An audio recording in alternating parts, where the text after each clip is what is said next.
School के time पे आला गड़डम तोहरे संग बित रहे सुनहर पल हम। किताब हाथ में सपना आँख में आज वो बसल बड़ू तू दिल के कोना में।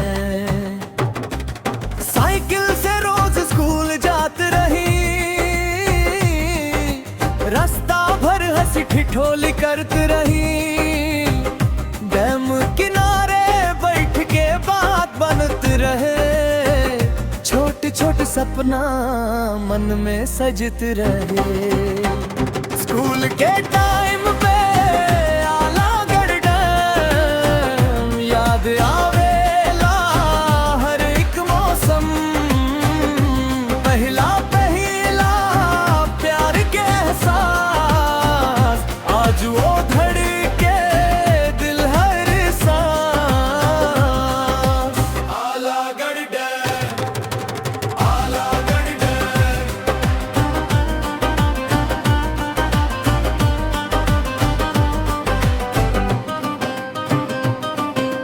बरखा में भींजलू दोपहरिया हंसी में छुपल रहे प्यार के कहानियां। वक्त बदलल राह बदल गईल बाकी याद तोहार दिल में बस गईल।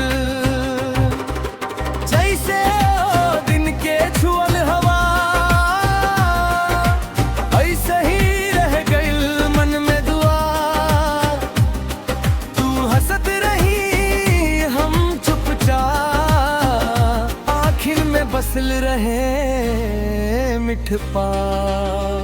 चल फेर एक बेर ओ डैम किनारे जहवा लिखनी सपना हजार रे। तू रस खुश ई दुआ हमार याद रही तू हर बार।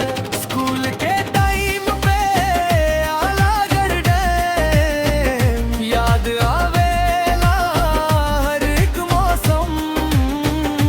पहला पहला प्यार के एहसास आज वो धड़के दिल हर सांस। आला गड़डम आला गड़डम।